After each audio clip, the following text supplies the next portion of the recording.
Assalamualaikum warahmatullahi wabarakatuh. Bismillahirrahmanirrahim. Alhamdulillahirabbil alamin. Nahmaduhu wa nasta'inuhu wa nastaghfiruh. Wa na'udzu billahi min shururi anfusina wa min sayyiati a'malina. May yahdihillahu fala mudilla lahu wa may yudlil fala hadiya lahu.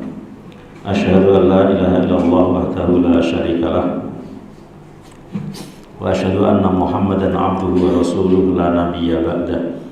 Allahumma salli wa sallim wa barik ala nabiyyina wa rasulina wa habibina wa syafi'ina wa maulana Muhammadin sallallahu alaihi wa alihi wasallam wa ala alihi wa azwajihi wa dzurriyyatihi wa man tabi'ahum ila yaumil qiyamah. Qala Allah ta'ala fi kitabihil karim, a'udzu billahi minasyaitonir rajim. Ya ayyuhalladzina amanu ittaqullaha haqqa tuqatih wa la tamutunna illa wa antum muslimun. Ya ayyuhan nasu taqu rabbakumul ladzi khalaqakum min nafsin wahidatin wa khalaqa minha zawjaha wa bassa minhuma rijalan katsiran wa nisaa'a wattaqullaha alladzi tasaaluna bihi wal arham innallaha kana 'alaikum raqiba. Ya ayyuhalladzina amanu taqullaha wa qulu qawlan sadida yuslih lakum a'malakum wa yaghfir lakum dhunubakum wa may yuti'illaha wa rasulahu faqad faza fawzan 'azima. Fa'lam fa inna khairal hadisi kitabullah wa khairal hadyi hadi Muhammadin sallallahu alaihi wa alihi wasallam wa syarrul umuri muhdatsatuha wa kullu muhdatsatin bid'atun wa kullu bid'atin dhalalatun wa kullu dhalalatin finnar, amma ba'd. Hadirin wal hadirat, jamaah salat Isya, salat tarawih, insyaallah salat witir yang senantiasa dirahmati oleh Allah Subhanahu wa taala. Alhamdulillah wa syukurillah.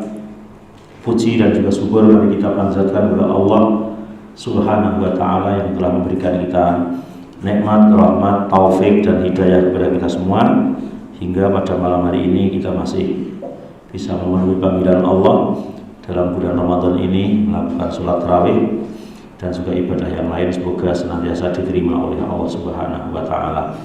Sholawat dan juga salam juga tercurahkan kepada Nabi kita Muhammad sallallahu alaihi wa alihi wasallam dan juga kepada para sahabatnya, para keluarganya serta pengikut setianya ila yaumil qiyamah. Hadirin wal hadirat rahimani wa rahimakumullah, bulan Ramadan adalah merupakan bulan Al-Qur'an.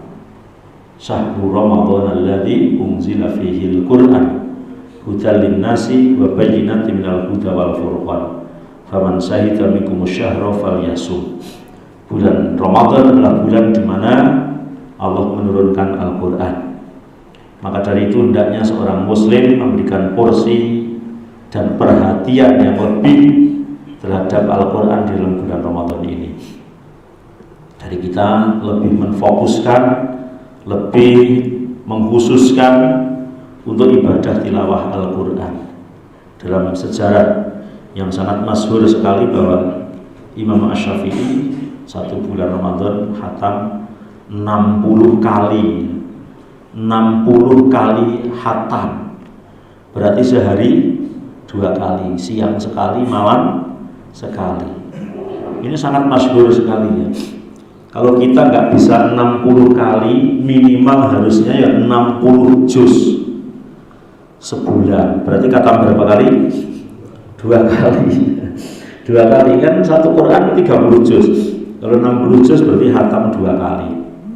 Berarti khatam 2 kali itu sehari berapa? Sehari berarti 2 juz ya. Sehari 2 juz minimal gitu ya. Kalau Imam Asy-Syafi'i 60 kali. Jadi para ulama ternyata pada mengkhususkan untuk membaca Al-Qur'an. Kalau kita melihat fatwa daripada Syekh Utsaimin rahimahullah menjelaskan bahwa membaca Al-Qur'an itu memang ada 2 macam ya. Yang pertama adalah membaca lafziyah. Membaca lafziyah itu yang baru kita sebut, bisa khatam sekali, 2 kali, 3 kali, 4 kali kita baca, itu namanya baca lafziyah. Alif Lam Mim. Dzalikal kitabul la raiba fihi hudal lil muttaqin, dan seterusnya. Itu adalah membaca lafziyah. Ya, ini yang juga diutamakan, dianjurkan, bahkan ketika Ramadan memberikan porsi yang terbanyak pada membaca lafziyah. Walaupun juga ada yang namanya membaca hukmiyah, yaitu membenarkan beritanya, mentadabburi maknanya, melaksanakan perintahnya, menjauhi larangannya, membaca sekalian terjemahnya, tafsirnya, maksudnya. Ini namanya yang disebut dengan membaca hukmiyah. Karena memang tidak cukup Al-Quran hanya dibaca lafziyahnya saja tanpa difahami hukumnya. Mengenai keutamaan membaca Al-Quran, ya, ada banyak sekali ya keutamaan membaca Al-Quran itu sendiri. Di antaranya bahwa orang yang membaca Al-Quran itu menjadi sebaik-baik manusia, kata Rasulullah. Orang yang membaca Al-Quran itu menjadi sebaik-baik manusia atau manusia terbaik. Terbaik itu berarti yang paling atas grade-nya, ya. Kata Rasulullah, khairukum man ta'allamal Qur'an wa 'allama. Sebaik-baik kalian adalah orang yang belajar Al-Quran kemudian mengajarkan kepada orang lain. Belajar Al-Quran, kalau sudah pintar, sudah bisa, kemudian mengajarkan kepada orang lain. Ini menjadi orang yang terbaik. Maka kalau kita lihat orang terbaik itu berada di TPQ atau TPA, yang mereka di sana hanya ada anak belajar Al-Quran dan gurunya mengajarkan Al-Quran. Harusnya kalau mereka manusia terbaik, gajinya harus terbaik, harus terbaik gitu.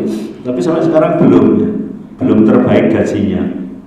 Tapi kalau gajinya nggak diterima di dunia, insya Allah diterima di akhirat nanti, ya. Karena menurut Rasulullah, khairukum, ya, sebaik-baik kalian. Nah, kalau kita akan mempantaskan diri menjadi seorang yang terbaik, ya mari kita senantiasa dan selalu belajar Al-Quran, membaca Al-Quran, ya. Karena Al-Quran adalah firman Allah. Al-Quran merupakan ilmu yang paling utama dan paling mulia. Oleh karena itu orang yang mempelajari, mengajarkan adalah menjadi orang yang terbaik di sisi Allah Subhanahu wa Ta'ala. Apalagi Al-Quran sendiri adalah sebaik-baik ucapan. Karena tidak ada ucapan yang terbaik kecuali ucapan Allah. Tidak ada suatu ungkapan yang dibaca tanpa paham maknanya mendapatkan pahala, kecuali hanya Al-Quran. Tanpa tahu maknanya dibaca sudah mendapatkan Al-Quran. Karena memang Al-Quran adalah kalamullah, dan kalamullah adalah sebaik-baik ucapan. Fa inna khairal hadis kitabullah. Sesungguhnya sebaik-baik ucapan adalah ucapan Allah Subhanahu wa Ta'ala. Lebih-lebih kalau kita membaca Al-Quran sudah lincah, kita membaca Al-Quran sudah mahir gitu, ya.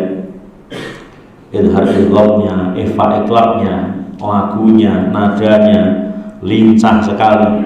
Maka kata Rasulullah, al-mahiru bil Quran ma'as safaratil kiramil bararah. Orang yang mahir membaca Al-Quran maka akan bersama malaikat utusan Allah yang mulia dan lagi berbakti pada Allah Subhanahu wa Ta'ala. Akan tetapi yang menjadikan kita juga ikut lega bukan hanya orang yang mahir yang mendapatkan keutamaan. Kata Rasul selanjutnya, walladzi yaqra'ul Qur'an wa yata'u fihi wa huwa 'alaihi syaqqun lahu ajran. Barang siapa yang terbata-bata membaca Al-Quran, kemudian kesulitan membaca tapi tetap mau membacanya, maka orang itu mendapatkan dua pahala. Pahala membacanya dan pahala kesulitannya. Kesulitannya dikasih pahala oleh Allah Subhanahu wa Ta'ala, membacanya dikasih pahala oleh Allah Subhanahu wa Ta'ala. Maka tidak ada alasan bagi kita untuk tidak membaca Al-Quran. Saya belum bisa kok, ya belajar supaya menjadi orang terbaik. Saya masih jelek bacaannya, terus baca, nanti lama-lama menjadi baik. Ya, karena memang tidak ada satupun yang tanpa harus membiasakan. Nah, semuanya awal-awalan kalau belum terbiasa itu ya masih belum baik. Tapi ketika terus belajar dan belajar, maka kita akan menjadi baik. Lebih-lebih Al-Quran itu akan memberikan syafaat kepada pembacanya. Kata Rasul, Iqra'ul Quran fa innahu ya'ti yaumal qiyamati syafi'an li ashabi. Bacalah oleh kalian Al-Quran, karena Al-Quran akan memberikan syafaat kepada si pembacanya besok di hari kiamat. Quran akan matur terhadap Allah, ya Allah, orang ini telah membaca aku ketika di dunia, maka syafaatilah, izinkanlah aku untuk memberikan syafaat, dan diizinkan oleh Allah Subhanahu wa Ta'ala. Semoga yang sedikit ini memberikan manfaat kepada kita semua, dan Ramadan yang tinggal 8 hari, semoga Allah memberikan kesehatan, panjang umur, dan bisa menggapai pahalanya yang besar di dalam bulan Ramadan. Amin ya rabbal alamin. Sekian, subhanakallahumma wa bihamdik, asyhadu an la ilaha illa anta astaghfiruka wa atubu ilaik. Wassalamualaikum warahmatullahi wabarakatuh.